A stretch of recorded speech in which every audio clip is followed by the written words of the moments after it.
Laut yang biasanya hanya menyimpan riak ombak, tiba-tiba membawa kabar yang membuat banyak mata menoleh.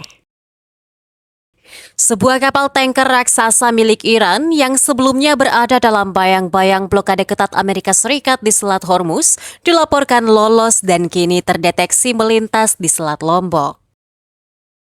Kapal yang diidentifikasi sebagai Hugh itu bukan sekadar kapal biasa.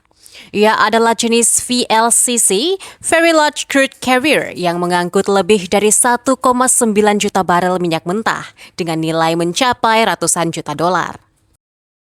Menurut pelacakan maritim, tanker milik nasional Iranian Oil Company ini sempat menghilang dari radar. Sejak 20 Maret, Sistem Automatic Identification System atau AIS kapal itu tidak lagi mengirim sinyal. Ia seperti lenyap di antara jalur laut paling sibuk di dunia, sebelum akhirnya muncul kembali di selatan Indonesia. Sunyi tetapi syarat makna.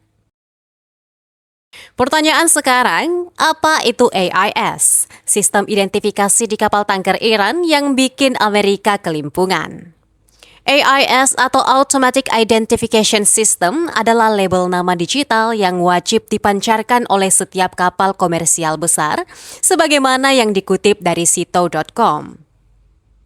Organisasi Maritim Internasional memasukkan AIS ke dalam Konvensi SOLAS atau Keselamatan Jiwa di Laut, menjadikannya wajib pada kapal penumpang dengan ukuran apapun dan pada sebagian besar kapal kargo di atas 300 ton bruto pada akhir tahun 2004.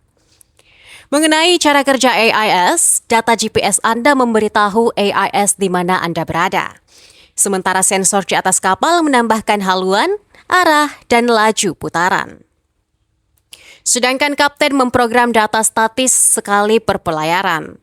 Transceiver mengemas semuanya ke dalam telegram 168 bit dan mengirimkannya setiap 2 hingga 10 detik saat berlayar untuk kelas A, kapal besar, atau setiap 30 hingga 180 detik untuk kelas B, kapal rekreasi dan komersial ringan. Selanjutnya, seberapa jauh jangkauan AIS? Jangkauan terestrial pada dasarnya adalah garis pandang radio. Dari tiang layar perahu, Anda akan melihat sekitar 20 mil laut, dari sayap anjungan sepanjang 150 kaki. Cakrawala membentang 40 mil laut atau lebih. Satelit menangkap sinyal 12,5 watt yang sama dari ketinggian 400 km di atas kepala. Tetapi di jalur yang padat, sinyal dapat bertabrakan, mengurangi tingkat penerimaan.